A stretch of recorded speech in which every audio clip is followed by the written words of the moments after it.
negative emotions will crop up, right? If you set a target for yourself and you fell short, negative emotions crop up, you feel ashamed. If you give in to that shame, if you try to get rid of the shame, then you're still externally motivated. And then if you feel ashamed, you'll act. And if you don't feel ashamed, you won't act. It's a terrible way to live life. To require shame as the fuel of your action is like a lose-lose situation.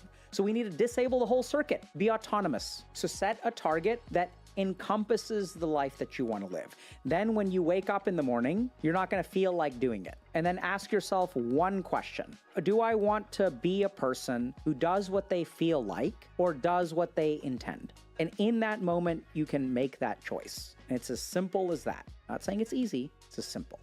The way that all of us are sitting right now is wrong. The way that we're sitting is not how we're supposed to sit. How we're supposed to sit. So if you guys want to sit up straight, there's one really easy principle. All right. Your knees should be lower than your hips. Oh, what the hell? I don't think the couch lets me do that. I'm too big. Exactly. So the reason that you hate sitting up straight is because no furniture is designed for you to sit up straight.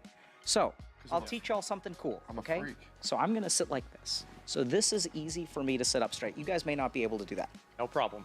If you sit on the cushion. Oh, on the cushion? But yeah, like that. I got it. So half and half is right. And notice what happens to your back. It doesn't feel weird anymore. It doesn't feel weird, or it does? It doesn't feel weird anymore. So isn't that weird that sitting up straight no longer feels weird? There's a really simple test that you can also do where if you sit at the edge of your chair and you put your feet out in front of you and you cross your legs, your back will naturally be straight. So edge of the chair, feet. Yeah, so scoot back just a little bit. And you notice the difference now? Yeah, definitely. I can feel it in like my lower back. I really like something called urge surfing. So urge surfing is something that confuses a lot of people. So if you have a desire, Stephen, like, do you want anything right now? That house I've put an offer in. Okay, great. Or I'm getting a little bit hungry, so maybe some... In either case, if you don't get those things, the desire will disappear over time. If you don't get the house, 40 years from now, there may be a seed of desire left, but you're not gonna like want that house 40, like, you know, that's what's really confusing for people is people don't realize that if you do not give in to your desire, it'll disappear on its own. And people sort of know this if you've been hungry and you'll notice that you feel hungry, but if you don't feed yourself, the hunger goes away. It'll come back because it'll get recreated stronger by certain signals in your body, but the desire disappears if you don't give into it. So urge surfing is recognizing that you don't need to conquer your addiction. You need to wait it out. So if you have a desire for pornography, the desire will start, it'll increase, it'll peak, and then it'll disappear on its own. Any addictive substance. You just need to play the waiting game. If you want to go to bed on time, it's not even about bedtime, it's about daytime. You have to understand, okay, what is the part of my brain that allows me to sleep or keeps me from sleeping? Because you want to sleep, but something in your brain is not letting you sleep. There are a couple of important inputs that we need to understand. Number one, any kind of work that we need to do, if your brain is not satisfied with what you've done today, it will keep you awake. So this first 4 hours of the day, you need to be as productive as possible. Next thing, any amount of pent-up emotions or stress will activate your mind and has been artificially suppressed. So you want to spend 1 hour just with unstructured mental activity. Next thing is there are certain dietary things that we can do. Be careful about super high-fat diets and have a decent amount of healthy carbohydrate before you go to bed. It's fine. I'm not talking about dessert. I'm talking about dinner. Complex carbohydrates. Alrighty, chat. Welcome to another Healthy Gamer GG stream. My name is Dr. Alok Kanoja. Just a reminder that although I'm a psychiatrist, nothing we discuss on stream today is intended to be taken as medical advice. Everything is for educational or entertainment purposes only. Especially true, I noticed that the title of today's stream is Couples Counseling with Ludwig and Squeaks. We're going to help them with some communication issues, presumably. But just to be clear, we are not doing real couples counseling. This is not the delivery of psychotherapy on the internet. This is talking to two dudes who I think are doing a gaming marathon, and we'll see what comes of it. Before we hop into stream with them, we have a quick announcement. So we have a promotion going on that lasts until December 31st. There's a command for !AOE healer. So for those of y'all that aren't aware, we've been doing a membership here at HG for the last 2 years. So we have hundreds of hours of additional content. This is oftentimes our deep dive content. So we'll have deep dives into things like ego, emotions, like what is anger, where does it come from, how to deal with it, what is sadness, where does it come from, how to deal with it, what is shame, where does it come from, how to deal with it. We moved a couple of those lectures over to the main channel that are available for free, which is basically the members will sometimes decide, they're like, hey, this lecture is great, can you guys post it on the main channel? So you guys can check it out there. But you can basically get a discount for the whole year that's available before December 31st. And you can use the command !AOE healer to get more info. And for those of y'all that have signed up, thank you very much for the support. We really appreciate it. We're building some really cool stuff thanks to your support. And here on the channel, we don't oftentimes take sponsorships and things like that. We would just rather build stuff that is helpful to you and then have a direct relationship. We also don't do things like subathons or donation drives and things like that. So if you guys, we would appreciate it if you guys financially support us. And also we want to give you some value for that support. That being said, anything y'all want to give is always appreciated. So let's see if we can hop in. Let's see if these guys are ready. How are y'all doing, chat, while we're waiting? I don't know exactly what to expect from this. Do you guys know? Can y'all tell me how things are going for them? Are they doing well, not doing well? What's the deal? Squeak streams of hair like mine. Hopefully that doesn't cause a problem. You know, it's really interesting. Sometimes, can I just tell y'all something kind of random while we're waiting? That's actually something that is very, very, very under discussed. So I've done couples counseling a little bit. One of the things that is so hard about couples counseling is there are many times where there's something called erotic transference towards the therapist. So erotic transference is when you basically start to develop romantic feelings towards your therapist. And it's really common because romantic feelings are oftentimes bundled with emotional intimacy, right? So this is where, like, if we're friends with benefits and we start, doing things, then that sometimes gets bundled with catching feelings. But it can go the other way too, where if you start developing emotional intimacy with someone, you can start to become physically attracted to them. We see that all the time in couples counseling. One of the hardest things about couples counseling is oftentimes the person who is of the gender of the therapist can feel threatened by the therapist. So imagine this scenario. We're coming into couples counseling because there's a husband and a wife, and we're sort of assuming heteronormative, and you have yours truly as your couples therapist. So what happens is the woman is complaining about, oh, he doesn't listen to me, and he doesn't understand me, and he doesn't understand what my perspective is. And then along comes this. And then there I am in the room, reflectively listening, trying to get her to articulate her issues. And then what happens is the dude starts to feel threatened because, oh shit, here she is complaining about how I never listen. And here's this guy who is doing such a good job listening. And then oftentimes we'll see it the other way around as well with female therapists and male patients, where the female therapist may be a little bit more put together, is so understanding. And then one of the partners feels very threatened by the therapist. That's one thing that we see a lot. Another thing that we see a lot is feeling threatened for other reasons, which is oftentimes when you go to couples therapy, it's very common for one partner to feel like the therapist is on one person's side, which is really not their job. The other thing about couples therapy is that it is not their job to keep you together. It is the job of the therapist to determine, to help the two of you figure out what is the healthiest outcome for your relationship. So sometimes that means amicable separation, right? Amicability is what we're really shooting for, not necessarily trying to keep you all together at all costs, because sometimes that's not actually healthy. Yeah, they need to go to a less attractive therapist then. Yes. So let me ask y'all a question while we're waiting. So what do y'all think determines what you're attracted to?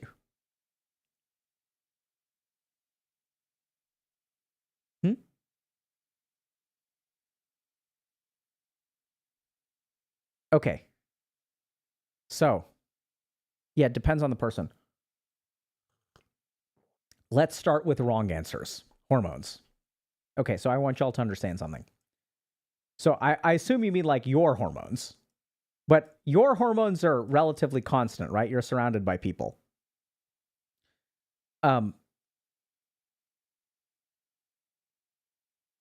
Yeah, this is pretty good. Familiarity, feeling safe, formative. Yeah, this is all good. You guys are y'all actually really, really, really good at this. Someone who cares about you and who you care for genuinely. So that's what I like about this question. So that's right. But what determines your perception of someone's caring? So the really scary thing, you know what I think is hilarious? Is when it comes to who we're attracted to, we trust our mind. So I want y'all to think about this for a second. When your mind is attracted to a particular food, do we say, oh my God, I should just eat this food? This is it. I'm going to live my life. I'm going to just eat this food. The best thing for me is to eat this food that I'm attracted to.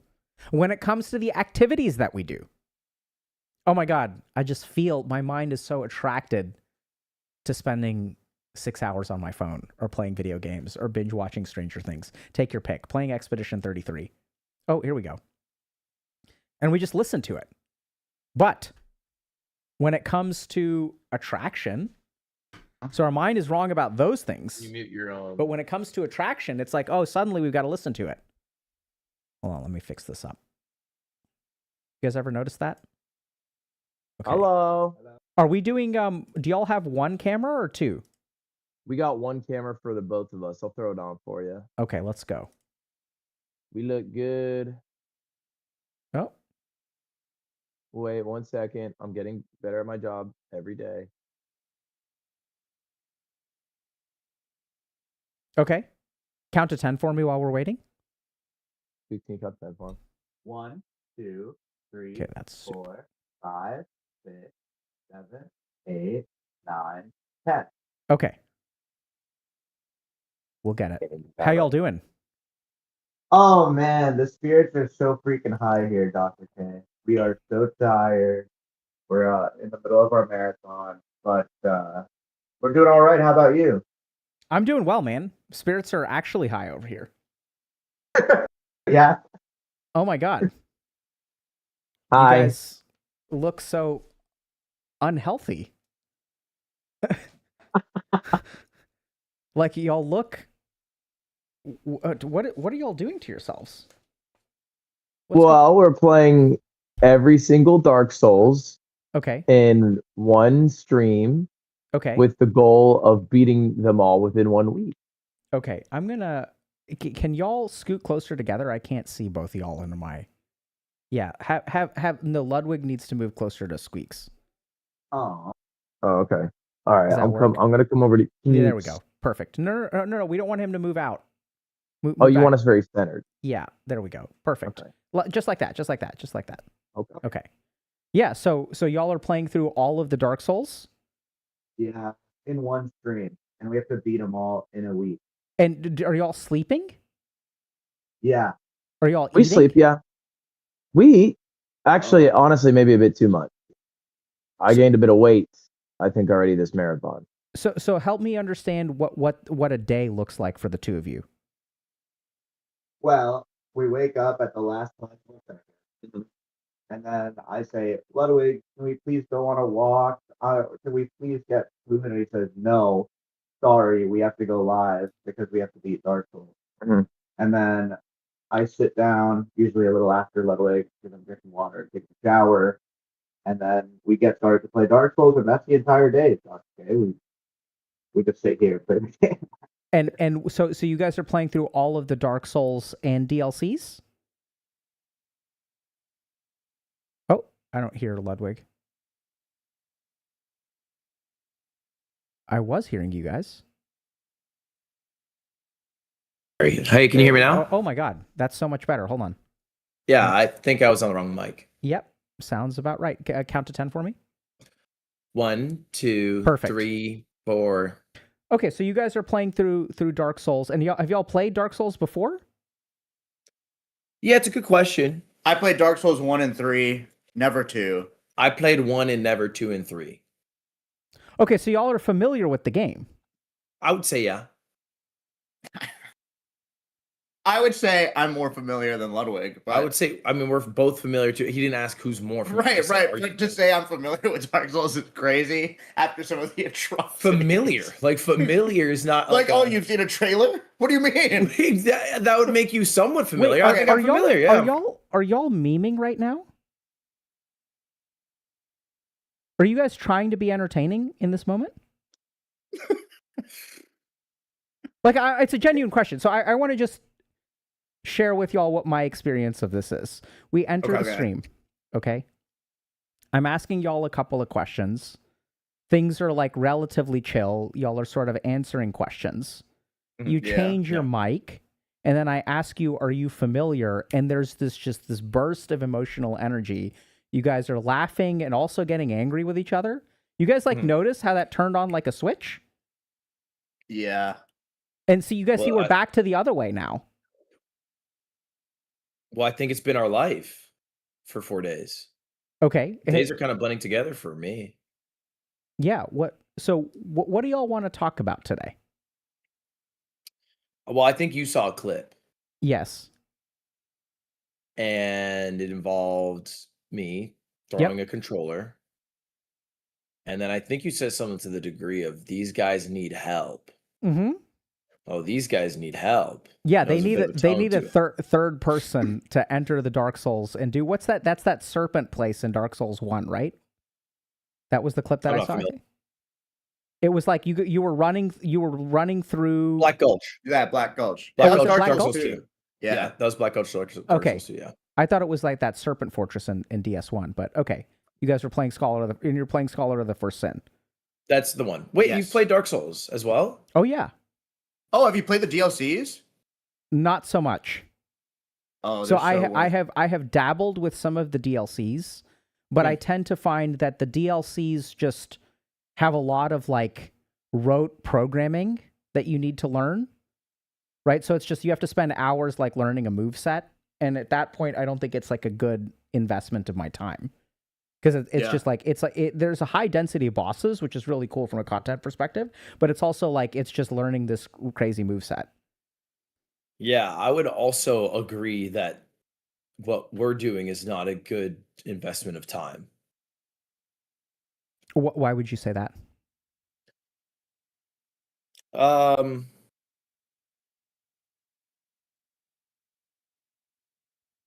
It's been a bit hard, I guess. What's been hard about it? I feel like a fat lol cow. Okay. Is that funny? Squeaks, we gotta get you on cam, bro. You gotta rotate the other way. Apparently one guy, it's pretty funny. What's so once again, I'm gonna ask again, are you genuinely feeling that way, or is that like a joke, or is it both, Ludwig?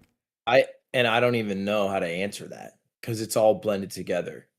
You clip farm so much you become the rage bait. What does that mean? I didn't really figure that part out yet. Okay, that sounds like a profound statement generated by an AI. Yeah, it does. Sorry. So you're on his side. You guys see what happened? Okay, very good. So you're on his side. I'm curious, Squeaks, what are you experiencing right now? I'm having the time of my life, Dr. K. What? I've been really enjoying the marathon. It's been really fun. We've beat a lot of the bosses that I thought were going to give us more difficulty, but we're able to persevere. And I feel very happy with the way I've been playing. And I'm glad you're here, Dr. K, to help my boy Luddy out with how he's feeling, because it's a fun thing that we're doing. Okay, Ludwig, I saw a finger. What was that? Did you see it? Did you hear it? Yeah, I heard it. You're the one who needs help, and he's having a great time. Yes. Yeah, and he's been happy with how he's playing. Yep. So what's your experience of this been like? This is great, by the way. You guys, this is actually going to help a lot of people. So thank you both for this. I mean, do you ever duo? What does that mean? Do you ever like two-team, like two man something? Like a video game? Yes. Yeah. Or like a marriage? Mostly a marriage, or no, a video game. Sorry, a video game. Yes, I will sometimes like just a 2-person single player game. Like I'll do a queue in Dota. You'll do a queue. And okay, I'll play, that's a good example. Yeah. You do a queue in Dota, and do you usually play with someone higher skill level or lower skill level? Both. Or is it pretty even? But almost never even. Okay. And do you have a preference, I guess, on whether the person's higher or lower skill level? No. I think I've discovered this week that I have a preference. What's your preference? That they are as good as me and not a single point better. Okay. What about worse? That'd be fine too. Okay. What bothers you about someone? What do you dislike? What did you discover about yourself? I discovered that, because Squeaks has played Dark Souls a little more than me, and he's pretty sharp. Oh wow, thanks. He also Googles what the best weapons are, and it makes him pretty strong. He can. Did you see what you did? Did you see what you did there, Ludwig? Huh? Did you see what you did there? Yeah. I didn't do it. Squeaks, go ahead. What did I do? Tell him, Squeaks. What you're doing is you are, in a way, indirectly. You can't give me my flowers without, indirectly taking a jab at me. You're stoking the bear. Okay. Right. So hold on a second. I mean, so first thing. Am I stoking the bear? Yeah. Right. So why is he better than you? Because he looks shit up online. Not because he figured it out. Thanks for saying it. He's not actually better than you. He's copying the meta. Googling he's not Gary. Yeah, right? Yes. Does he also look up how to not screw up quest lines in Dark Souls? He doesn't look up how to okay, let me back up. See what I'm dealing with here? No, because you're right. He's right. You're both right. He is better than me. Even if he didn't Google the strongest weapon in every game, he would still be better. How does that make you feel? Honestly, I was happy with it. I was happy with the arrangement. I was ready to be the passenger princess and be carried to Dark Souls royalty. But he also likes letting you know. Ah. Can I butt in here? Sure. I don't. But what I've found, Dr. K, is Ludwig will put me down when, as he said, I have more experience with Dark Souls. You could say it's because I Google stuff. So when Ludwig puts me down because of his frustration with the game, then I feel the need to counter stoke the bear and be like, Ludwig, how could you be saying these things, insulting me when I'm trying to help us get, because we have a goal here. To beat all the Dark Souls in 7 days. So we gotta really shape up.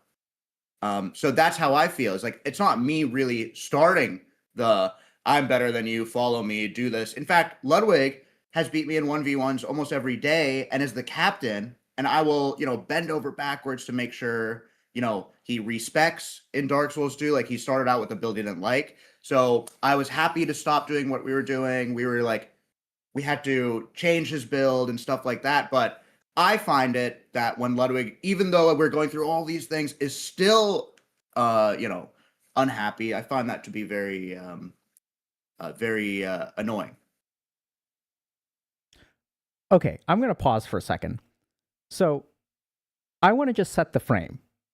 So this was something that this is a collab, right? We're not really doing, y'all are not a couple. We're not doing psychotherapy. But we should okay. But so I was really confused about this coming in because I was I'm not sure if this is a meme and you guys are pretending.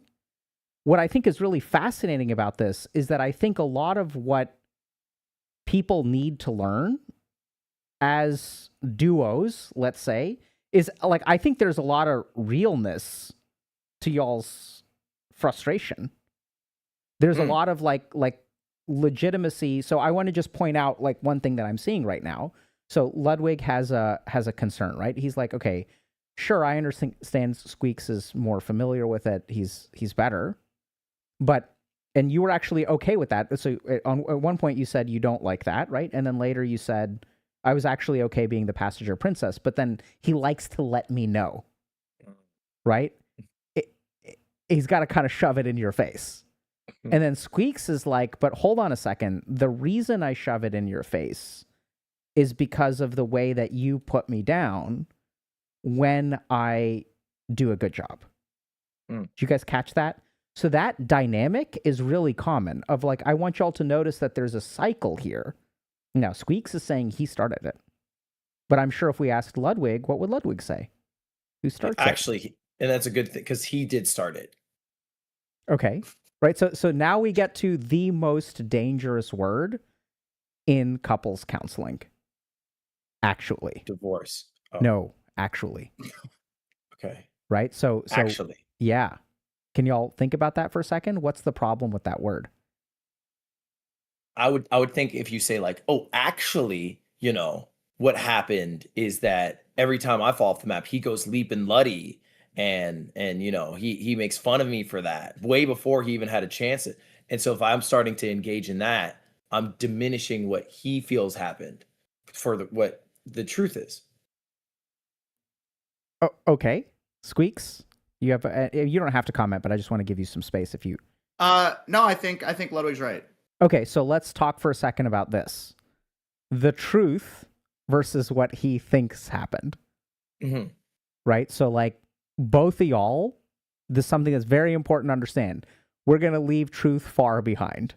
If you want to have a successful relationship, truth is like third or fourth on the list. Because you think something actually happened. Squeaks, is Ludwig correct about what actually happened, that you started it? No, he's not correct. So now what do we do? Right? So even if we go to evidence, one of y'all is right and one of y'all is wrong. And if one of y'all gets proven right and one of y'all gets proven wrong, what happens to your relationship? It's I'll not never like talk to him again. I could never look at him again. But it would probably distract from the point though. Like if we were to have a court and we were to bring in the evidence, which everything's on camera, and you were to find the first person to cast the first stone, you know, I think you'd probably lose the relationship in the search for truth. Very good. But I'd also be vindicated. So very good. But you know what's crazy? First of all, I'd be vindicated. That's all right. But second of all, like this is the first time Ludwig has ever said that I'm better than him at Dark Souls. By the way, Dr. K, he's never said this. How does that make you feel? Well, it makes me feel good for some, you know, that's sweet. We've collabed a lot in the past where Ludwig has been better. And Ludwig, would you say that you have rubbed that in my face every second, every time we, you know, hang out and get dinner and stuff? Would you remember Mario Party or Super Mario 64? You'd say you haven't gotten a sub 50. I think it's happened. So I'm just saying, like, you know, that we are sort of share that toxic trait, perhaps.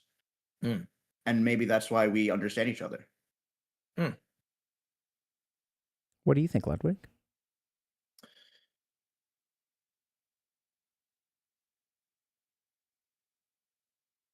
You know, there's a third party in our relationship.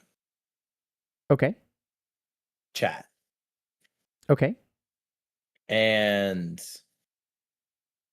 I feel like Chat and Squeaks, because you're right, I do that. Yeah. But when they're always there, you're always live. You know, like I was running a mage build in Dark Souls 2. Okay. And, you know, so they'd be like, oh, the tickle mage is here. The tickle mage is going to do 5 damage. Sorry, tickle mage. That's what they call me.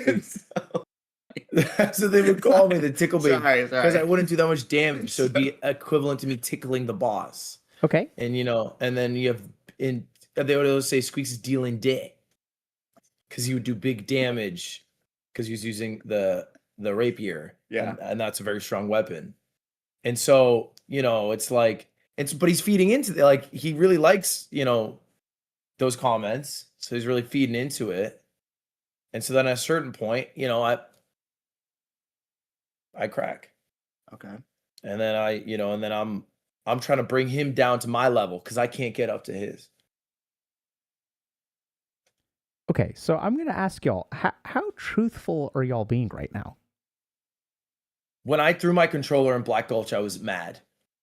Okay. And I think the maddest he was at me was when we were in Dragon Lake. And he moved on ahead without me, and I refused to go up to him. Okay. When was this? This is yesterday when I was killing myself over and over for Twinkling Titanites. Oh yeah, You that ran was very all- frustrating. You ran all the way ahead. I did, and at that moment I was like, "Lud, do you want me to come back and help you clear the mobs so you can Uh-huh. get here?" Remember? And you said, "No, I'm a fat lolcow. I'm a fat chungus." Is what you said. Yeah. You said, "No, let me be Leap and Letty," and I said, Yeah. "No, dude, I'm happy to come I back." was a And fat lolcow. Don't come back for me. I'll just slug my way on up. so I was like, Oh, "Oh, up there. You already ran up. Like, what do you care now? Like, what are you pretending to care now? it's not." I didn't run up as a slight to you. I ran up because I thought I could get to a bonfire or something that you can teleport to. You lost your kid at the mall. Let him be fucking lost. It's like he'll figure it out. Right, but the analogy doesn't work because you're not a kid. You are The way an I adult. tickle so the hold on. enemies. Sorry. Okay. We Go just ahead. heard a couple Sorry. of actuallys from Squeaks, Oh yeah, sorry. right? Yeah.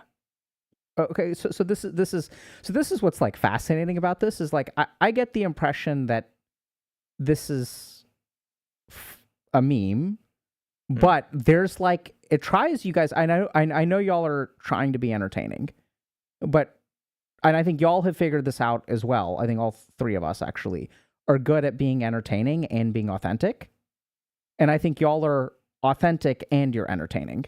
Do you guys get that? Like there's a certain, this is way more real than I was expecting it to be. Do y'all feel that as well? Yeah. Okay. For sure. Okay. So this is going to be the hard thing. We're going to speed run this because we need to teach y'all a couple of things about managing a relationship. And normally this would, if I was actually a couples therapist, we would do this over the course of 12 weeks so that we could get to know each other. And I wouldn't have to call y'all out and blame you as much as I'm going to. But I'm going to do that, and I'm signaling that to you. If that becomes a problem, will you let me know? If you feel like I'm kind of ganging up on one of you, like if you feel ganged up on by me, like I'm pointing out that actually not because Squeaks is worse, but because we're going to learn one thing today, which is like actually kills relationships. Okay. Okay. I'm okay with that. Yeah, that works. Okay, so we're gonna replay this a second. So Squeaks run, and the truth. So lesson number 1 actually kills relationships. Lesson number 2: truth is not as important as feelings. Okay, because the goal here is to improve the relationship, and like this is what's really weird. Like I don't know if you guys get this, and this is maybe a conversation for a different day, which is like the truth that our mind perceives is more influenced by feeling than it is by truth. Does that make sense? I think it Yeah. does make sense. Yeah. Right? 100%. So that's why like arguing over the truth, I don't think advances the relationship. There are values to it, but we have to deal with feelings first. Y'all got to get on the same team before you start talking about truth. So we're going to try this again. So there was a situation in which Squeaks moved on and you were wiping on Twinkling Titan, or trying to farm Twinkling Titanites, right? Yeah. And then Squeaks is like, okay, I'll come back for you. And then Ludwig is like, said what exactly again? No, it's okay. I'm a fat lolcow. I'll stay here and slug on. Okay. See you later. And how did you respond to that, Squeaks? What I was your- said, well, I was just, oh yeah, go ahead. Okay, so what was your, not what you said, what was your reaction when he said that? Like, not like, what was your internal reaction? When Ludwig says, I'm a fat lol cow, what happens inside of you? I was feeling frustrated because he said that. What was frustrating about that to you? What was frustrating was I would love to help him, like, do what his goal was, but I felt left out. Okay, very good. So when you try to help him, how does he respond? I don't want to cast any judgment, but it feels like he responds in also in an unappreciative and like he responds poorly. Okay. Okay, good. And it is how I feel. This is fucking wild because this I really think could be one of the best streams that I ever do and we ever do. Like, this could actually help a ton of people. So when he tries to help you, he's like, bro, let me come back for you. What's your reaction, Ludwig? Well, okay, slap me in the face, then give me a cookie. Like, what are we doing here? You know, it's very good. Because I'm player 2. And let me give you, so Dark Souls 2 has a seamless co-op mod made by Yui, but it's not finished. So player 2 is like really little brother. You know, it's like at points your controller's not even plugged in because like player 1 has to operate most of the mechanics. And you're never allowed to switch because the way the mod is. So like, you know, I can't teleport where I want to teleport. He has to sit at the bonfires first. He has to activate the cutscenes. He has to, if he kills a boss and I'm not there, I don't even get the souls for it. And there's no way to get him back. So it's like it can be quite little brotherish. So it's like I feel like we're walking a Dragon Lake and it's like boom, boom, tickle mage, you're a pussy. And then he runs off ahead to do his thing. And then I'm like, maybe I'll find more peace if I just do it at my own pace. And I don't have to try to run and keep up with Big Bro. Okay. So I'm going to ask Squeaks a question. Mm-hmm. So I want y'all to first notice your faces. What do y'all see?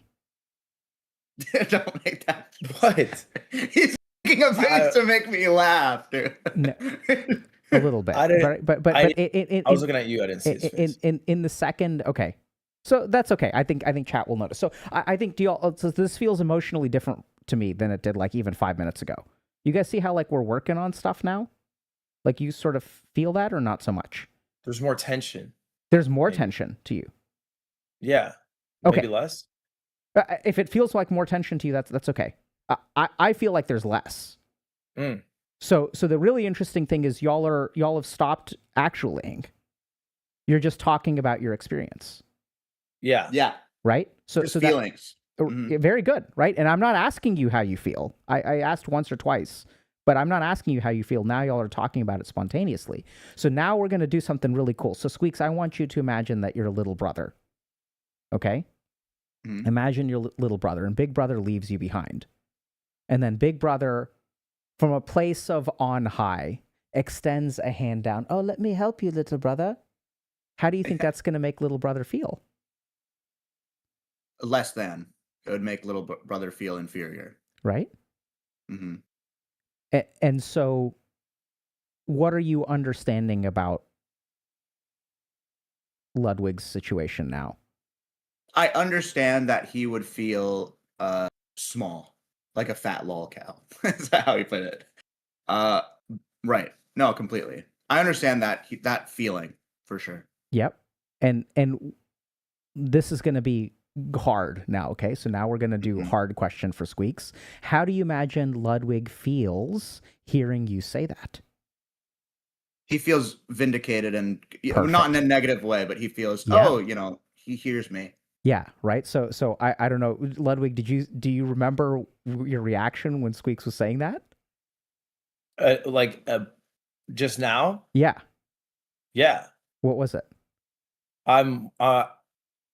It was a dark thought. I don't feel like I should say.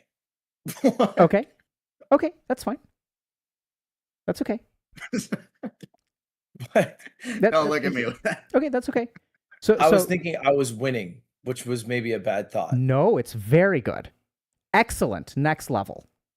So now this is important. Okay, no, this is fucking beautiful. Oh my god. If I'm my winning patients, couples counseling. very good. If my patients had as much insight as y'all had, like we would be done in like 2 weeks. Because here's the interesting thing that happened. I want y'all to notice this, right? Squeaks, why would Ludwig feel like he's winning? What happened just now? We made progress, but at the cost of who? At me. Very good. And I'm feeling to revert back to, well, here's why you're wrong. but Very I'm trying good. to hold it in. Excellent. You guys see what happened? The moment that one of y'all makes progress, now one of y'all is winning and one of y'all is losing. So the only way to fix this is now on you, Ludwig. You can choose to win, and then Squeaks will lose. Or y'all can heal. Right? So Squeaks did something. What did Squeaks do? Squeaks gave up. Like in the sense that like he gave up his point that he had earlier that he was, attached to, and he didn't acknowledged. even all right, very good. He didn't give up. He acknowledged. Yes. You felt vindicated. You also felt understood. Mm-hmm. So this is a critical moment where he has done something. He has made a particular move, and the way that you respond to that move is going to determine so much. I feel like I'm on the high ground and I can pull him up to me or say, check who's on the high ground, bitch. Very good. And then be alone on the high ground. Good. So which one do you want to do? Honestly, it's pretty close, but I would rather pull him up because I know what will happen if I don't. Okay. What would happen? I think then you'll want to pull me off the high ground and we'll go back to the same cycle. So, even though it maybe feels a little good that, I was a bit vindicated, like it's true that you can't control that you're player one. And I think you were just exploring at your own pace. Now we're going to sabotage just a touch, okay? So Squeaks, how did it feel to hear his reasoning for pulling you up to the high ground? Bad. Very good. What felt bad about it? Well, it's funny because now the rules have switched where in metaphorically, symbolically, he's going ahead and I'm farming metaphoric Titanite shard. And he's like, you know what, little bro, I will carry you forward so we can both be it in the same condescending way. It's how I feel. Okay. Ludwig, what do you think about what Squeak said? I think it's reasonable. Right? So I would even say it's a little bit different. So I think that your reasoning is and so we're speedrunning this, so my bad, and let me know if you feel like I'm ganging up on you. So you want to pull him up. Fair enough. So it's great. Y'all are fucking god tier gamers. So even in the game of couples counseling, you guys see how you're noticing meta. You're noticing movesets. This is actually brilliant. It's brilliant. Thanks. But the reason that you're pulling him up is because if you don't, then things will go bad. It's not because you care about him. It's not because you want him on the high ground with you. Right? No, I mean, I still think, I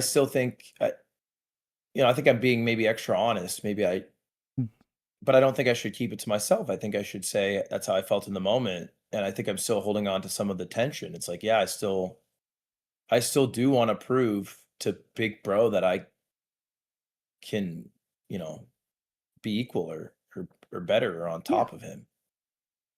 Yeah. So Squeaks, now that you've heard him say that, now that we've done this exchange, right? So if I was not being, I'm trying to bring the negativity to the surface. So we could have kind of left it there. I could have asked a different question. I could have asked Ludwig how, instead of asking him why he feels like he wants to bring you to the high ground, I could have just said, how are you going to bring him to the high ground? And then he would have said something, and then Squeaks would have felt good. Right? Mm-hmm. You guys with me? But we're not going to do that. We're not going to fix this. We're going to bring the shit up. So now you've heard Ludwig say, basically what I heard is he's got resentment. Yep. That's what makes it hard for him to really care about you. Sure. Ludwig, is that fair? Yeah, I think I have a chip on my shoulder. Yeah. So what are we going to Uh, do about that? And I mean we as a we, like all three of us.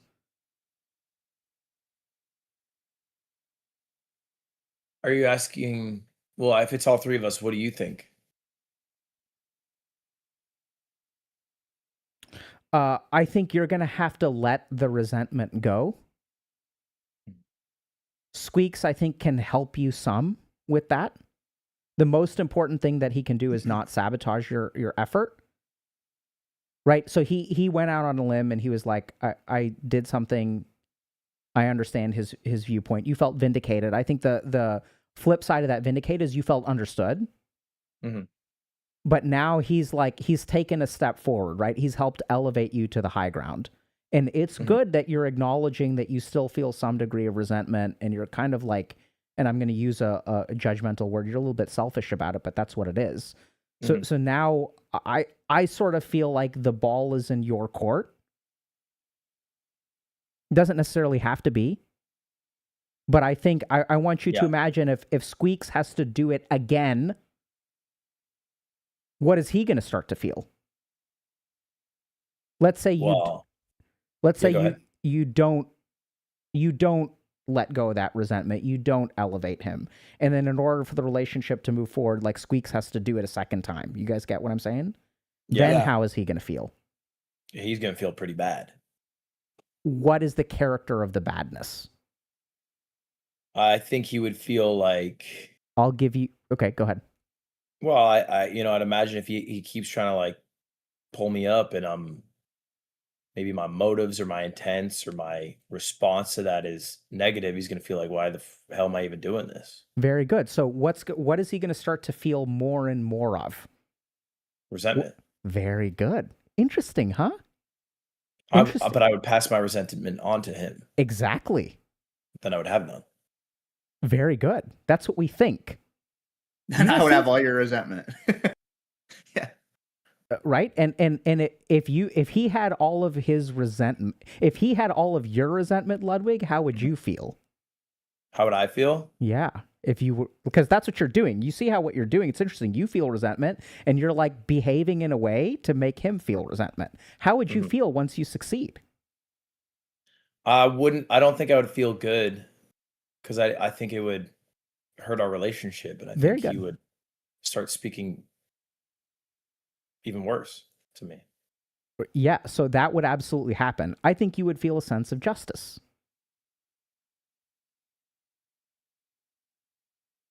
I think if he had resentment and I didn't, I don't think I'd feel justice. I think I want to feel resentment while he also feels resentment. Okay. To achieve justice. Okay. Squeaks, you've been... Yeah, go ahead. No, go ahead. But I think, equality, like being equal, like either having no resentment for each of us would be justice, or us both having resentment would be justice. But if one has resentment and the other doesn't, that's not justice. Okay. Squeaks, you've been pensive for a hot second. This is... So I agree with what Ludwig's saying, but what I'm feeling and hearing is Ludwig unable to diffuse, like, I don't know what to do differently. Like, I feel like this is Ludwig's work to do on this, in this sense. Like, I'm willing to listen and understand, but what I've been disappointed with listening to Ludwig is he is unable to extend the hand back. And it's, so that's why I'm being very pensive and quiet, because I feel like I have nothing to add right now. Okay. What do you think about I think that? he can add. I think there's something to add. Actually, there is something to add. I think there is. And that wasn't actually. Neat, huh? Mm-hmm. So I'm sorry for actually you. Is it on? Is he actually sorry? I can't tell. I don't know. Ludwig, are you actually sorry? Yeah, I should have phrased it differently when it came out of my mouth. I wish it didn't. Okay. But it's still ongoing, which is why that's what I was thinking about. Like, this is not over. It's not like an over saga. that we're Huh? working through. It's not like Dark Souls is done. Sure. It's never going to happen again. It's still happening. Okay. So what? And Mhm. well, the new challenge is it's resurfacing a lot of these feelings. Like I'm even actively thinking of it right now, to be honest. What are you thinking of right now? Do you know what an SL1 run is? Soul level 1? Yeah. Yeah. So I had an idea to do a soul level 1 run Good for God. Dark Souls. Okay. Okay. See, and I don't know if you just heard him. He basically said thank you in that laugh Okay. because he's very against this idea. Okay. But, is like signed up to do it. But I feel like he signed up to do it. So then, in the same way, when a dog shits on the floor, he can grab the dog and be like, look at the shit that you put on the floor. Mm. Because he knows that failure is coming or anticipates it. And is waiting for me to see the shit that we're making. I actually agree with what Ludwig just said, but I would like to add my own perspective of it, which was we initially planned to beat Dark Souls 3, like without a soul level 1, and when Ludwig was like, "Oh, we're actually cruising through this. Let's add an additional challenge, soul level 1," and what I said was, "Oh, I'm not sure that's feasible to do." Given, I don't think I'm good enough for a soul level 1 run myself either. So I was like, oh, I'm not sure if that's feasible, but Ludwig was, said, no, we should do it. We have to do it. And I felt a little railroaded in that moment with someone who maybe isn't familiar with soul level 1 runs, but that was my perspective coming into it. But I'm happy to do it. If Ludwig is adamant to do it, I said, we'll give it a shot. We'll try. So yeah. So then here we are. And where is that?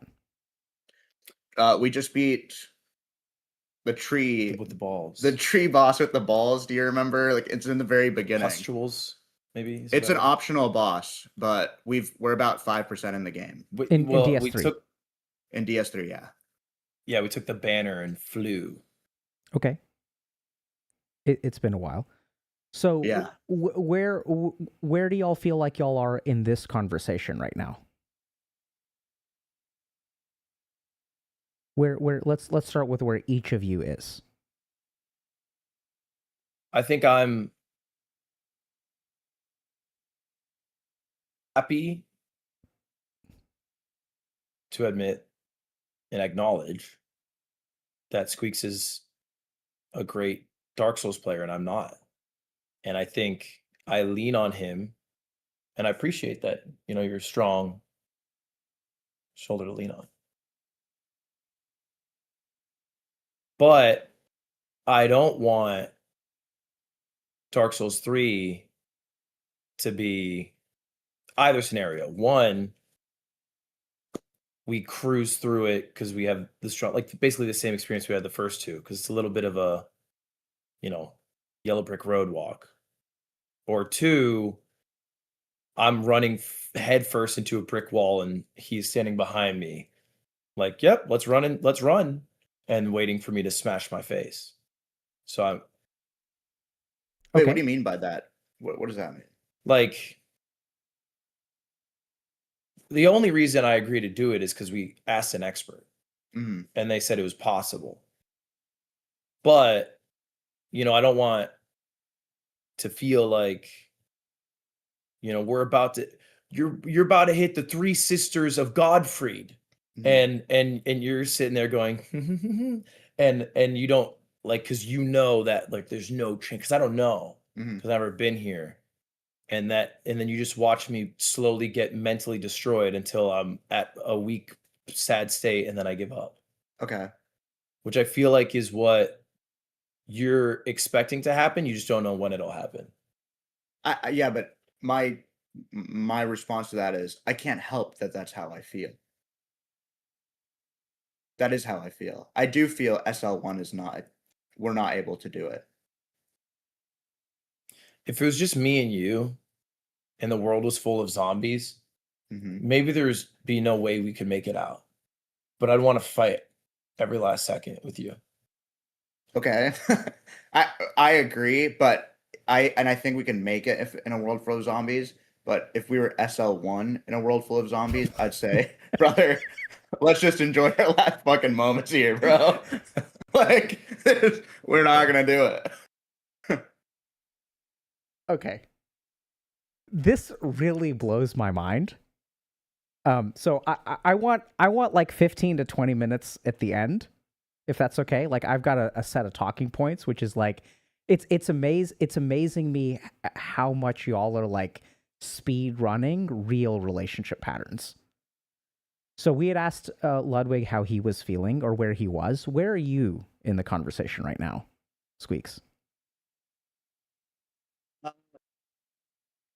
I feel like we're in a really great spot in the conversation, to be honest, because I feel like I've never heard Ludwig acknowledge that I'm the shoulder he's leaning on in terms of Dark Souls. Like, I didn't even, and to be honest, I don't even feel like I'm better than Ludwig at Dark Souls.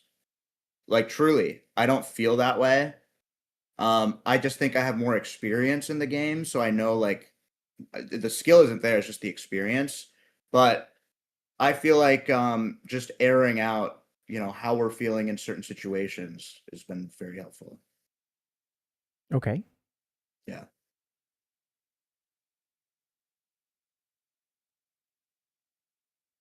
So this is the point where like there's sort of fork in the road for me. I'm going to go down a positive road here. So tell me a little bit more about why you don't feel like Ludwig is inferior to you. What makes you feel that way? Because Ludwig's right. Like, I Googled the best weapon of Dark Souls 2. I looked up a YouTube guide of like what armor to get. And the only reason for Dark Souls 2 that I was so ahead was due to my the experience of looking up what the optimal build is and stuff. Okay. I'm a Googling Gary. So when I hear Ludwig saying, "Oh, you're so much better than me," I in my head, I'm like, "No, I'm not." I don't Can I feel cut that. you off? Yeah. I Googled what the best magic spell was. And it didn't fucking help. I died 50 more times than you in Dark Souls 2 alone. I didn't Google in Dark Souls 1, but seeing how powerful you were, I thought I'd join into Google and Gary fun. It didn't help. What made you want to interrupt him, Ludwig? I know you guys are trying to meme, but this is so real. Because he's sitting there and I feel like, maybe he believes that all of his success or skills is because of Googling. Maybe he believes it partially. Maybe he doesn't believe it at all. But I know that it's not true because I'm walking evidence of the contrary. A Googling Gary's can fail. It's not like you Google and you're great at Dark Souls. Hold on a second. Not all Googling Garys fail, right? Yes. Some Googling Garys succeed. It's and not some from the Googling. Garys, right. It's from Gary. Very good. And so I don't like listening to him sit there saying, "Oh, I Googled and that's why I did well." No, because I Googled. Okay. I Googled. So I didn't know you Googled. I didn't tell him I Googled. So this is where it's going to be a bit hard. So we could go down the path of Googling, but we're going to try a harder thing right now. So I want you to notice, Ludwig. Yeah. So Squeaks was expressing what about you? What was he trying to express? I think he was trying to express that, we aren't on such a different playing field, and I think like we're both a similar skill level. I'm just maybe a bit more delusional in what's feasible to do. Okay. So I don't, that's not what I heard. What I heard was him, I mean, sort of. So the delusional part, I think, is the key thing that I would kind of disagree with. I heard him trying to express respect for you. right? In his mind, the difference is experience. It's not that he's fundamentally, it's not Gary, it's the Googling. So what makes it hard for you to receive or hear that?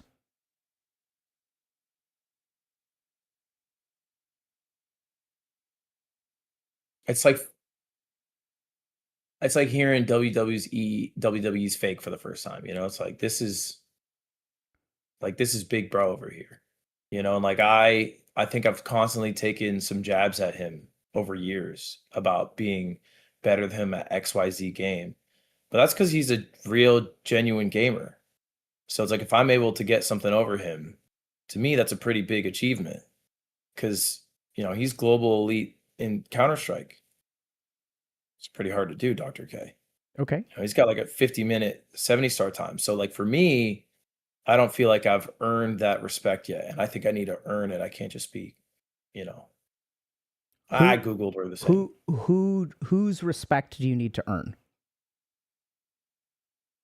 Cookies. Squeaks? Whose respect does he need to earn?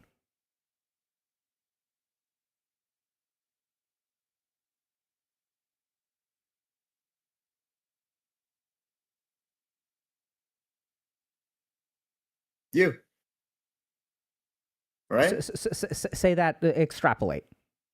Say more. Like, I feel the same thing towards Ludwig. Like, I want to earn his respect in terms of gaming. I don't want to drag him down if we're playing together. Does he have your respect? Squeaks? Does Ludwig have my respect? Yeah. 100%. Yeah, without a doubt in my mind. Whose respect does he not have? His own. Very good.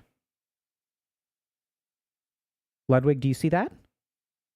So the reason you can't receive his respect is because lol cow. I'm a fat lol cow. Right? Like that's the way you feel about yourself. Because I'm leaping Luddy. I don't know what that is. That like a good thing or a bad thing? I jumped off the map 100 times. Okay. I didn't know. Right, but so this is kind of challenging, right? Because like he wants to help you, but you're like you reject it, and now he's trying to be kind to you, and you reject it. And now I'm making a very, very dangerous move, which is here you are thinking you're not good enough, and here I am saying it's your fucking fault. Mm-hmm. Do you see that? Yeah. Right. So what is it that makes you? What is it that makes you feel like you're not as good as him?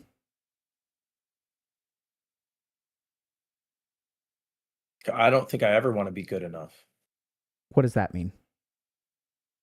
I think if I were to ever achieve my own respect, I'd be complacent. So I'd like to always chase after, maybe it's my own respect. Maybe I materialize it as Squeaks' respect. But I don't know. I don't want to ever be good enough. How does it make you feel to hear that, Squeaks? That's sad. I feel like that's a sad thing because I think it's not about respect. I think maybe there's another, like, I feel like there's a conflation between respect and competitiveness. And I don't think that's true because I think you should find a way to respect yourself and push yourself forward. How does it feel to hear that Squeaks feels sad for you?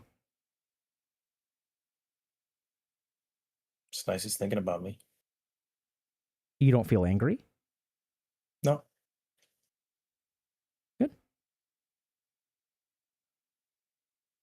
I'm going to kind of check in with y'all. I know we had sort of slotted in about an hour. We're about 45 minutes in.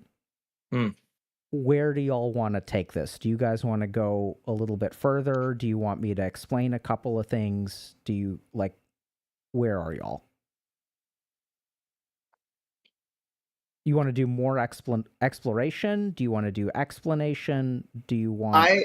I was wondering if we were able to talk about Dark Souls 3 and like how we're going to progress through knowing like what tools can you give us for our relationship so that we don't, have a fat lol cow moment or leap and luddies moments where, we're not emotionally frustrated with each other? Like, what are some tools? Okay, that we- great. So then I'm going to do explanations.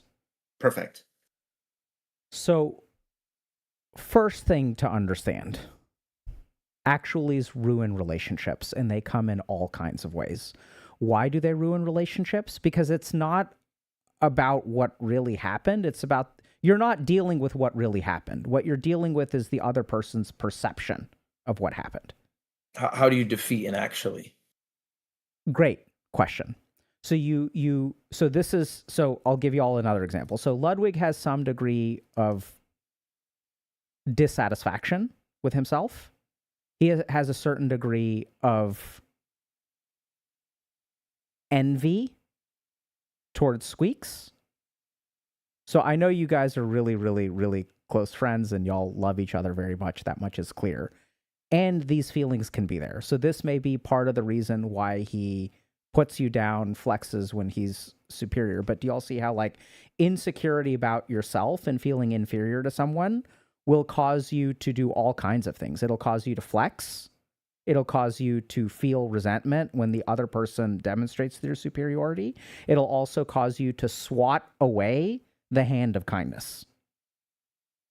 Now, the problem here is that the way I'm framing things right now, it's Ludwig's fault, which this particular thing, quote unquote, is. But make no mistake, if I had y'all for 12 hours across 12 weeks, there'd be all kinds of shit on Squeaks and two. This is just the first thing, right? This is just the first, and we'll get to one of the things that Squeaks is doing that's problematic. So do y'all get that? So second thing is that when the self-loathing is there, he's going to reject your sense of help. So the key thing that you need to do is let him wallow. Now we're going to learn a really, really fucking weird, counterintuitive, paradoxical thing about human relationships. I don't know if y'all notice this, but in this relationship, whose job is it to wallow? The wallower. Very good. Who's the wallower right now? I'm the wallower. And what's at the opposite end of wallowing? Not wallowing. Not wallowing's in the middle. What's the opposite? Of like flexing and being like super upbeat and smiling Yeah, and laughing upbeat at and, like, everything. yoo-hoo! Oh my god. Yeah, everything is so goofy. Who's doing all the laughing? Me. Very good. So this is fucking weird. It is real mindfuck. That like you guys are falling into this dynamic where it is your job to suffer and your job to be upbeat. Not sustainable. And do you guys see how like this is hard, but do you see how when he laughs all the time, how does it make you feel, Ludwig? Can you join him in that? No, it's hard. It's hard to go from wallow to laughter. And when he's wallowing all the time, can you join him in that? No. So do y'all see how like you're polarizing? And this happens in relationships. I don't know. I see Squeaks has a ring on his finger. Did you get married? I'm married. Wow. Okay. Impressed. And impressed? No, I'm just kidding. Because I remember every time I talk to you, there's you're like, oh, I have someone you can talk to. Tell me you didn't marry an Indian girl. I'm not saying. Is it publicly known? No. Okay, then never mind. Okay. It's all good. All right. So first thing I want to point out to you. So first thing is actually destroy relationships. Second thing to understand is that what happens so the relationship has a dynamic of its own. That's not you, that's not him. It is something that is created by two people. And you guys are right now creating this dynamic where Ludwig is sitting in one chair, the chair of sadness, and Squeaks is sitting in another chair, the chair of like positivity. Have you all seen Ted Lasso? Huh? Oh, I've seen Ted Lasso. I haven't. Okay. So you know that bus meme? Yeah, I know the bus meme where someone's looking all optimistic and the other person's looking on this. Yeah, so there's a particular relationship in Ted Lasso. I'm not going to give spoilers, But there's a particular relationship where one person is really happy and the other person is really sad. You know what I'm talking about, Ludwig? No. Who the Okay. hell? Can you just say it? Yeah, it's Ted's relationship, Oh, yeah. right? And so that's one of those things where, like, I saw that and I was like, this shit happens all the time. Where when one person is holding all the happiness, there's not room for the other person to hold the sadness. It's really hard to let go of your position. Okay? So this is where one of the key things to do is don't try to fix it. So if you try to become artificially happy, it's not going to work. If you try to pull him out of his sadness, it's not going to work. So the best thing that you can actually do is reflect what they feel, acknowledge what they feel, right? So you guys did that pretty well. A little bit of indication, a little bit of understanding. It's not about actually what's right and actually what's wrong. The way to move forward in a relationship is not to argue over truth. It is to understand the other person's perspective, no matter how flawed it is. The main thing is that you guys can't fix a relationship if I'm moving from here and you are moving from here. It's never going to work. And everyone thinks that truth is like, if we start from the right spot, then we will end up in the right place. That's not how it works. The most important thing is to start from the same spot, whether it's right or wrong. Right? So when Squeaks expresses some degree of understanding that, okay, like I understand how you feel that way, like it makes sense to me. That's really what y'all need to do. So what I would say is the next time that Ludwig is feeling inferior, you know, you sit with that and you ask questions. And Ludwig, you can do that too. If he's feeling positive or if you feel like y'all are not meeting on the same side, like ask him for his perspective. And literally we're going to use a technique called reflective listening, which is you just kind of like reflect back your understanding. The goal here is for you to at least get his perspective right. You don't have to agree with it. That's what makes this so hard. Right? So I understand, Squeaks, that you're... Yeah, go ahead. I'm wallowing. I hear him happy. I go, what are you so happy about? No. Right. Really? So you don't say it like that. That's not going to work. Okay. Right? But I do say, what are you so happy about? No, nope, not what are you so happy about? No. So I'll give you an example, Sorry. Ludwig. This is great that you want to try it. Yeah. So he respects you as a gamer. Yes. Why don't you repeat back to him what you heard him say about you? What is his understanding of you? Don't add your own. You respect me as a gamer. Mhm. You think I'm really good at games. Yeah. Why Like- does he think you're good at games? Because you watched me for years and been impressed. Well, see, you don't know. So now is a great time to ask. It doesn't make Have sense you- to you. You don't know why Have he you- thinks you're good. Do you think I'm impressive? Yes. At what Ask games this question. You specifically? use what? What? What makes you think I'm good at games? I like that. What makes you think I'm good at games?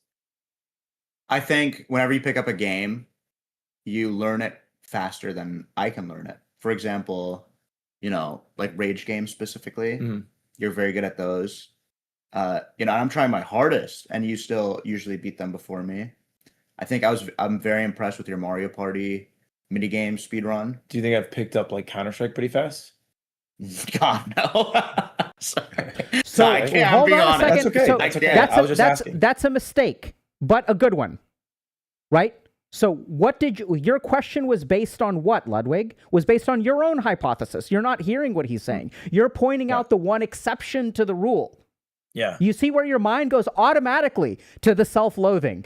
I'm trying to find the flaw. You're not trying to understand, you're trying to find the flaw. And as long as you try to fucking find the flaw in your partner and why they respect you, your relationship will never work.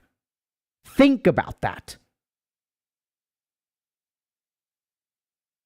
So, Because you can easily find a flaw. Always. you can always, especially when you don't respect yourself. That's why you jump to the one example. The part of you that knows that you suck, you suck at Counter-Strike because you know he's fucking right about what he said.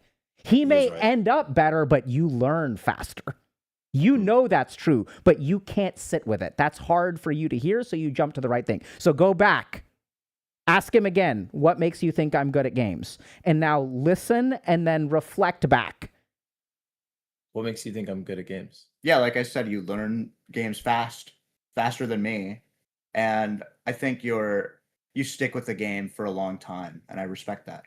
Like you with Melee, I think that's really cool that you stuck with it for so long, and that you did so much for the scene.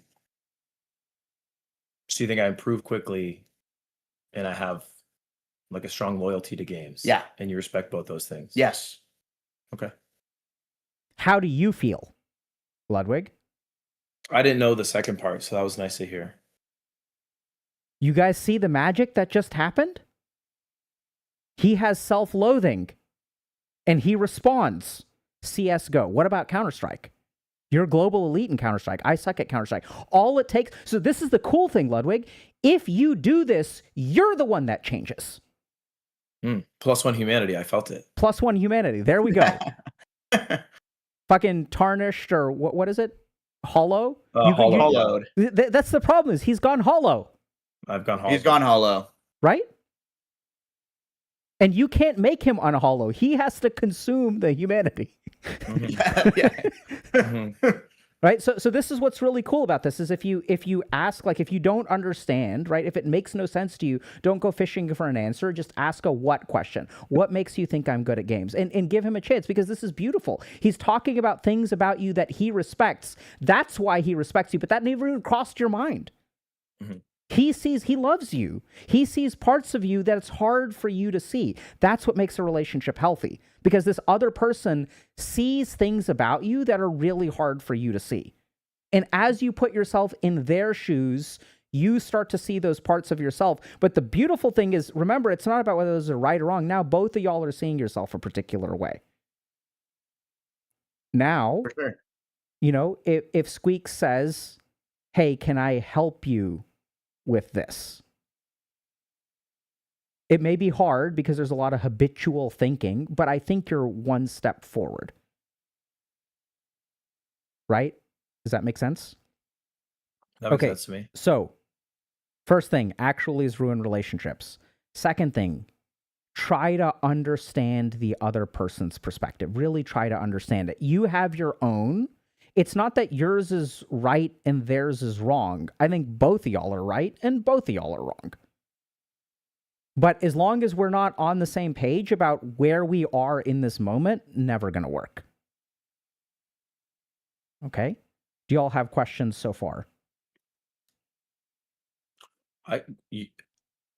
So ask what questions. Is that what you would do if you're calling out an actually?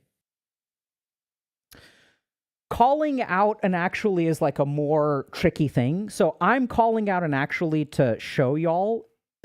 You guys have to experiment with that. The most important thing is you should be calling out actuallys in your own mind.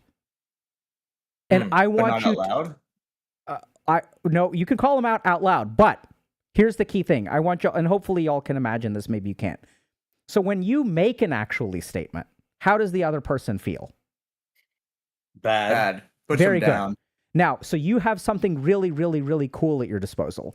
If you make an actually statement and you call out your own actual statement, how do you imagine that makes the other person feel?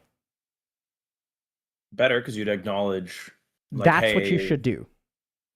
Right? And if catch yourself, right? So you're noticing, hey, like, I just made an actually statement. My bad, bro. And like, it'll wipe, not only will it wipe away the damage, you'll pick up ground. You'll get some deep healing there, right? Because that demonstrates to the other person, like, hey, I'm working on this. Even though it is affecting you, like, it's something I'm taking responsibility for, it signals to the other person that, like, you give a shit and you care about them. That is worth its weight in gold. Okay? Then we get to some a couple of other things. One is, you know, when y'all have a dynamic, when the next time that he feels self-loathing, I don't think you can just help him, because that reinforces the inferiority. So this is a bit, I'm going to give you a technique here, but I think something here is like a little bit along the lines of like, what do you want me to do right now? Do you want me to help? Do you know, like you're going to figure it out on your own?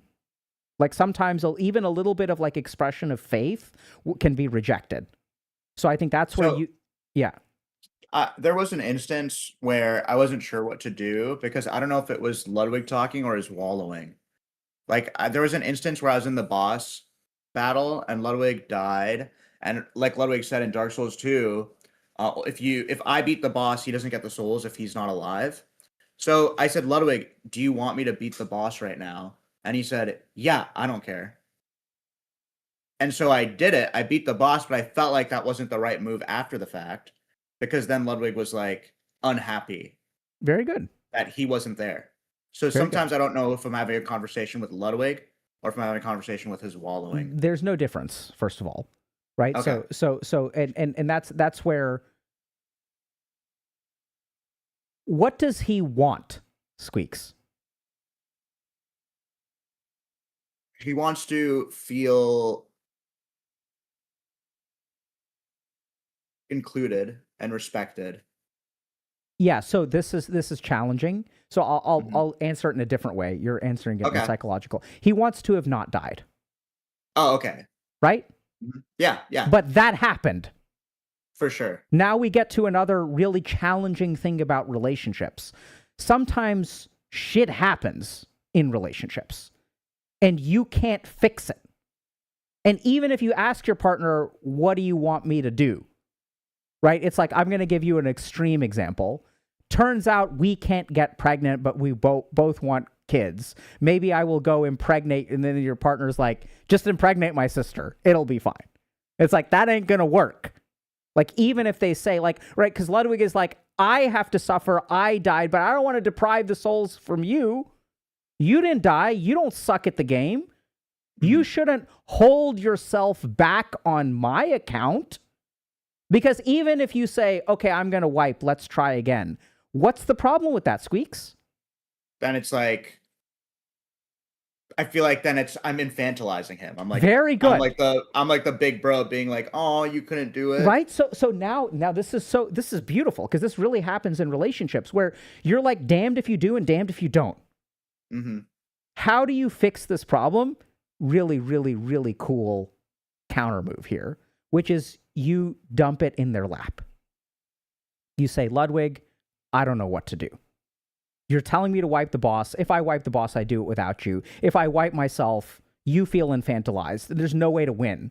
Yeah. So you dump it in his lap. You're like, what do you want me to do? And he's like, eh. You dump it in his lap. Like, I don't know what to do. Like, how are we going to solve this? Right? And like, look at his face. Right? So I know when he looks at you, it changes a little bit. Face. Do you see your own camera? He changes his face and he looks up. No, do you see his do you guys see your own camera? Or no? Not really. Okay. But kind of. It's up here. So chat will tell you, right? So Ludwig, what were you feeling when I was explaining that to Squeaks? About the dumping it in me? I was like, I don't mind. So like there's positive affect in his face. He's smiling. Like there's a little bit of a smile, right? Like he knows that's because you're actually like empowering him. You're not making solution. Right? It'd be a powerful solution. It's weird. So dumping it in their lap is like really important. So it's like I don't know what to do. And when you say I don't know what to do, what happens to your relative power level, Squeaks? Who's player number one? I think we're both player one because I think it's we become a unit. Sure. You know, that's what I'm saying. But he's power. You're dumping. You're player one. He's dumping onto you. Now Ludwig becomes and then player I one. Become because I get to choose. Oh, I see what you mean. Right? Okay, because it's in Ludwig's choice. Yeah. We're both No. Fucking both. Right. Right. Like so that's where like when he's, you know, when he's behaving in a way, like, don't try to fix it. Just be like, bro, like, what do you want me to, like, I don't know how to, like, I can't figure out how to fix this. Yeah. And then you're right that it does become a we kind of thing, but taking someone's seat is really important. Related to that, I think this is a little bit hard, but related to that, this dynamic of you being all the positive and him being all the negative, you should also take each other's seats there. So it's going to be hard for him to feel positive, but like we both know that if Squeak started raging at himself in Dark Souls, Ludwig would pick you up. Oh, you're out of camera. Can you move back in? Oh, sorry. Yeah. So if you started raging, right? If you started being like toxic towards yourself and things like that, Ludwig would support you. You get that? So like sometimes like what you need to do, this is some of the work that y'all need to do. You need to let your negativity out a little bit more. And Ludwig, you need to let your positivity out a little bit more. And it's not that one is easier than the other. Really, really, really big scam that we tell people like, oh, just like be positive. It's hard to be positive. It's hard to be negative. It's hard. Anytime there's a relationship dynamic where you're being pulled in a particular way, like it's hard to break out of that. It requires, I don't know if this makes sense. It's very natural to do one thing. It requires a lot of friction to do something else. For sure. Dr. K, do you mind if I interject really quick? Yes. I mean, go ahead, please. I think that when I'm positive and he's negative is like our default state. Yep. But oftentimes the flip is true. And like, I will basically take on the role of a wallower and Ludwig will take on the role of someone positive. Like, I think we have both of these balances within us. Yeah. Exactly. So like it oscillates. Yes. That's the point. Yeah. Right. So like, I mean, this is something that happens all the time where like, y'all are in relationships, I think, right? So, so you know that when you're falling apart, your partner will like help keep you together. And then when they're falling apart, you help keep them together. And this is true of your relation. This is true of the real world, not just this weird streamer collab thing, which is like, if y'all are falling into the role of caretaker or care receiver consistently, that is not healthy for a long-term relationship. Right? So that's something that really needs to be worked on, where like, if you're the one who's the caregiver, it's very important to become the care receiver, because oftentimes this is where things get a little bit weird, but like giving care makes you stronger in many ways. So there's a really interesting study that shows that receiving help in depression helps depression just as about as much as giving help to someone else. So there's just this weird way that human beings work where we like, you know, we want to alternate. That's actually healthy. And then the good news is if you guys get pretty good at that, then eventually what'll happen is you'll kind of like equilibrate. Both of y'all will be somewhat in the middle, and then you'll just like fluctuate depending on the moment. And fluctuations can even happen like 5 minutes to 5 minutes. You wiped on the boss, I'm going to be the caregiver. I wiped on the boss, you're going to be the caregiver. And then it can be quite good. You want to feel valuable and you want to feel loved. Absolutely. And you also want to love others and want to help them feel valuable. Right? So, but you guys are locked into this particular thing. For sure. Next thing. So this is where things get really weird. Okay, now this is the hard part. We're done with the actual techniques. Now we get to some of the more advanced theory. The reason Ludwig wants SL1 is because he is trying to... You can yawn. It's fine, bro. Just yawn. Were you yawning? No, I masked that. Okay. So the reason he's trying to create SL1... So this is what's so fucked. What we want psychologically in a relationship, we will build in real life. So when he creates SL1, is he inferior to you at that point, Squeaks? If you guys do an SL1, so right now he's inferior to you. How does that balance shift if you guys are doing an SL1 level run? I feel like it makes it go in both extremes, to be honest. Like, I feel like it exacerbates our problem. No, it doesn't. Look at Ludwig's face. What do you think? So Ludwig, go ahead, Ludwig. Sorry. Well, I think it removes variables so that the only thing you have is yourself and like the same tool. So you'd be right that if you perform better, it would be the extreme because you would beat me with no variables. But in the same sense, if I perform equal, then, you know, there's no It's also item this, item that. It's, But I'm not talking about the performance. Mm. I'm just talking about SL1 exacerbates the tension between us because it's going to be so much more. exacerbates the Look. tension is fine, but this is a new game. Who learns faster? Ludwig does. Absolutely. So he's leveling the playing field. Right now, you're superior to him, but he's creating a scenario to solve his own psychological problem. He's going to alter the rules of the game to meet his psychological needs. This is one of the most damaging dynamics. I'm not calling you out here, Ludwig. Everyone fucking does it, okay? This is I don't mind being damaging today.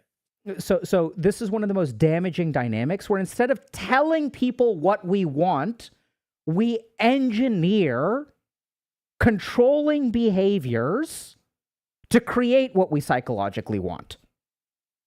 I feel threatened that I'm gaining weight, and I feel like I have self-loathing towards myself. Even if you tell me I'm just as attractive, I don't feel as attractive. But instead of addressing that and saying, hey, I want you to help me feel attractive again, instead what I'm going to do is no more hanging out with your female friends.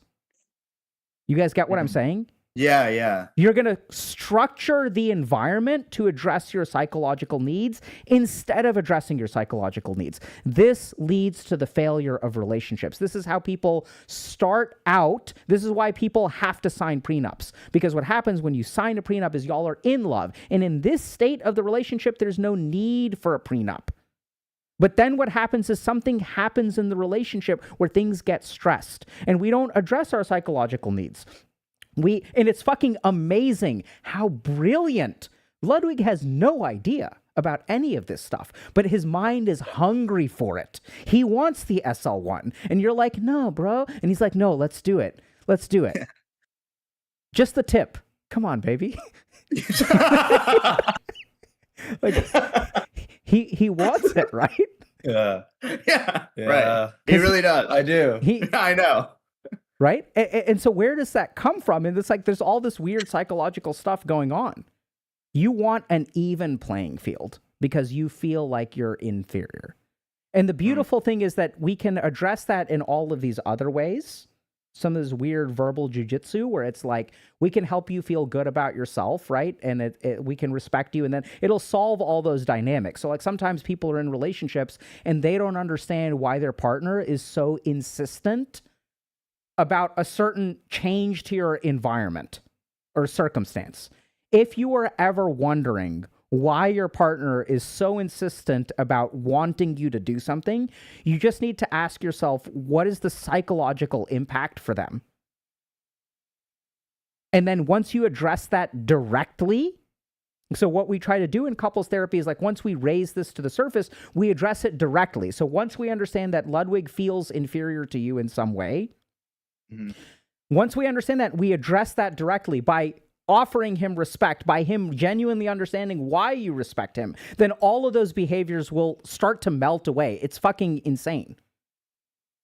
He's going to shit on you less when he's better than you now, by the way. That effect is like, it's happened.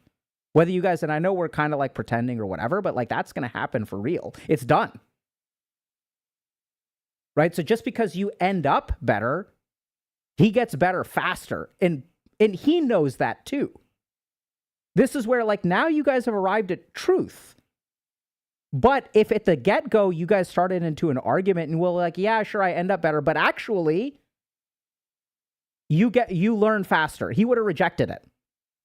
That's why this technique of like, what do you respect about my gaming skills? When he's in a frame of hearing it, then he can receive it. That's why that becomes so important. That was the last point that I kind of wanted to make about this weird circumstance and psychological needs. So, psychologically, should we not do SL1? Is it feeding in? What do you think?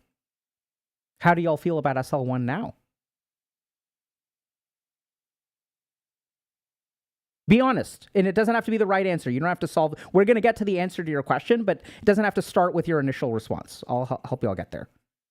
How do you feel about SL1?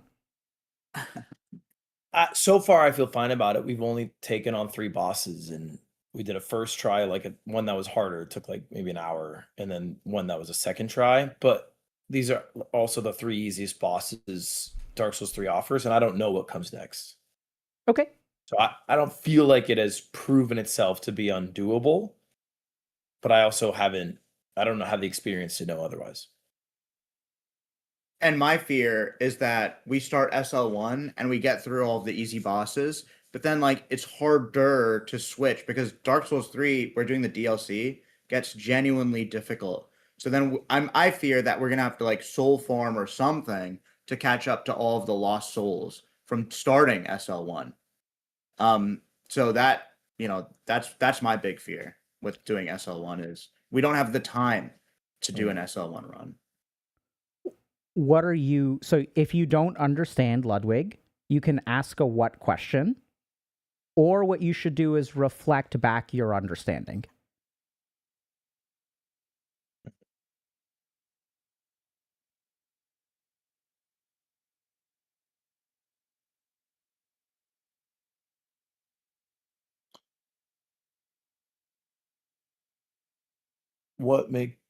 Sorry. You- You just had a smile and made me laugh. Because I was expecting your smile face when you look at me. What makes you so nervous about not finishing it in time? Because our punishment, Dr. K, is we have to get married in Vegas. And what's so wrong with that? I don't want to do that. I don't want to do that. I really don't want to do that. And I feel like we're getting punished for doing so well in Dark Souls 1 and 2. And I feel like that might be unfair to us. To us. That we're adding a certain wrench in the middle of the marathon to make it unattainable. Yeah. And if we struggled more on Dark Souls 2 and struggled more on Dark Souls 1, then we wouldn't have this thing, but it'd still be possible. So I feel like we're being punished for doing so well. Yeah. I think that's right. But also, I think we can just do it. Like, I think we're just powerful enough to get What makes you think that? I've never...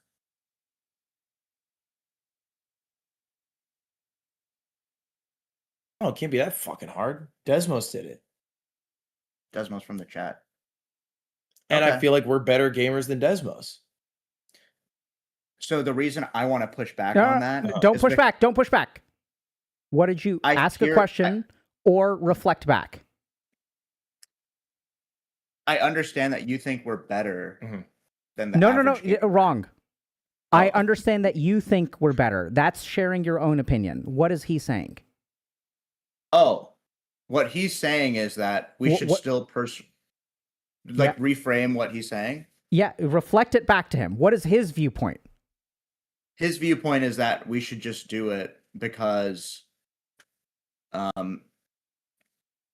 he just believes we can do it. Because he sees that someone in the chat has done it and that we're better. What does he have that you don't have, Squeaks? His ability to learn quickly. That's a part of it. What else? He believes you can do it. You don't believe that you can. He's confident. He's more confident. He has faith. He has faith. In who? Yeah. In us. Yeah.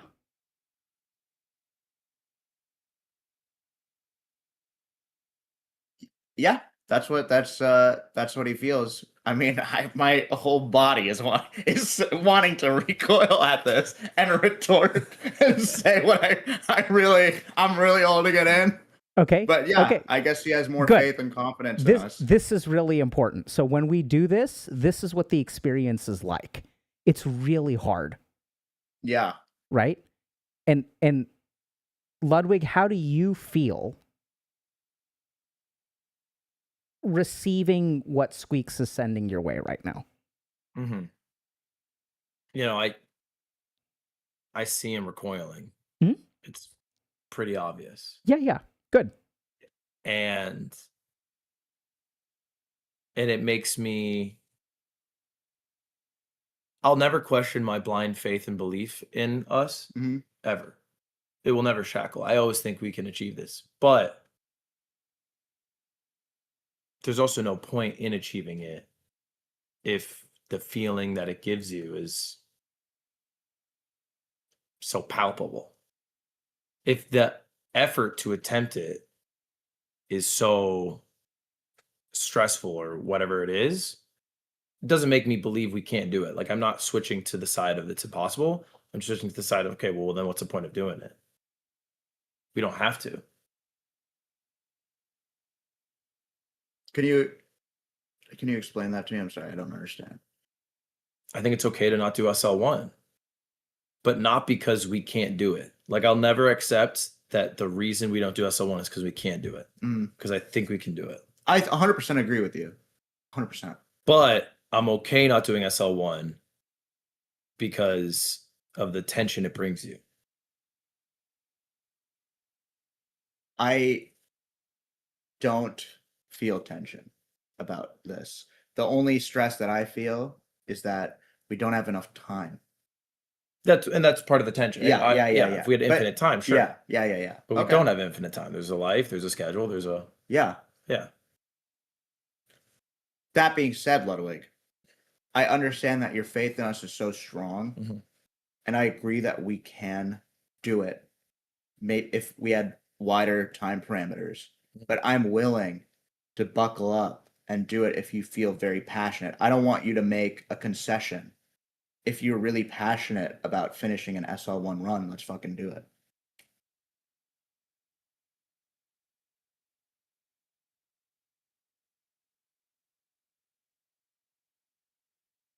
Is it better to do the SL1 run and say, fuck the DLC? So we don't have to worry about that. Or not do the SL1 run, but also do the DLC.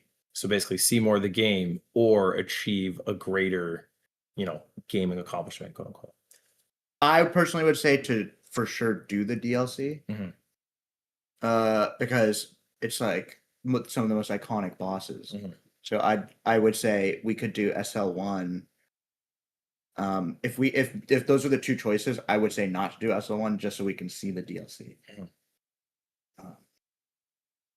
That would be my take. Then I think we just do no vigor, which still has a lot of deaths, but we would be able to retain our levels.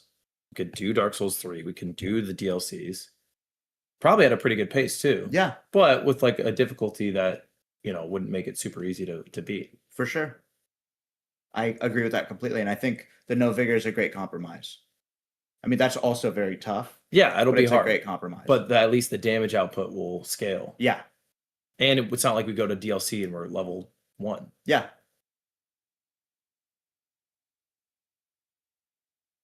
And that, boys and girls, is couples therapy. Well done.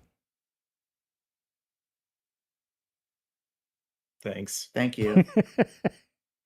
Really?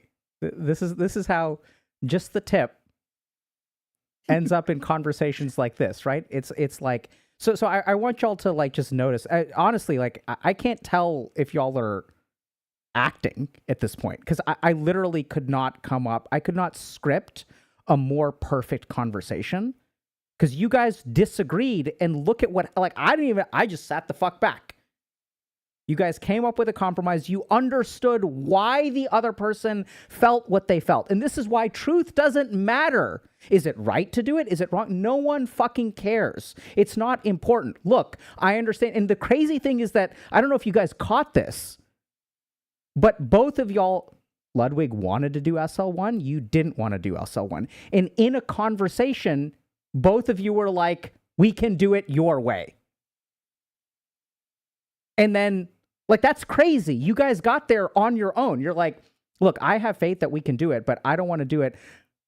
Just the tip, baby. But if you're not ready, I'm okay with that. And then Squeaks is like, I'm not, like, I know we could do it. Like, just the tip is okay, but, like, not under this pressure. Like, I'm not ready yet. Like, these constraints are not. And then I don't know what just the tip one vigor analogy is. right? Hand stuff, maybe. Yeah, like a finger. Let's start with a finger. Hey, right. But it's like it's beautiful the way you guys figured this out, you know? Mhm. And like seriously, like well done to both of you. This is not easy to do. And you guys like y'all felt how hard it was. Mhm. You know? But beautiful. Good luck. Thank you. Thank you. This was super helpful. Yeah. Thank you so much. I'm I gonna loved it. Remember this. Yeah. I remember I it think too. multiple relationships. I think it works for any. Yeah. Oh yeah. It's beautiful. I was stunned by how real the relationship dynamics are. Oh, one last part is you guys haven't slept and you're in a stressful situation. So one last thing to remember about couples work is that like when we're in the postpartum period, for example, and you have like young kids, what you guys are going through is very similar to that. You're like not and then relationships just get worse. Like the tension between you, all the dynamics between you are going to get exacerbated because of external stressors. That's why I think it's good to not, to work through stuff because, a month from now when y'all are like not doing this again, y'all are going to be best buds and this whole experience is going to make you even stronger. Strong work, guys. And Thanks, good luck. Okay. Thank you. What do you have to do? I'm going to probably relax and then spend some time with my children. And then I think I'm going to, are y'all still streaming? Yeah, but we're probably gonna go for a walk and chill for a bit. Okay. We didn't get to do our morning walk. So I may watch y'all stream a little bit. Oh, okay. Yeah. I'm invested now. Like I want to watch the bromance succeed. Okay. Well, hopefully we make you proud.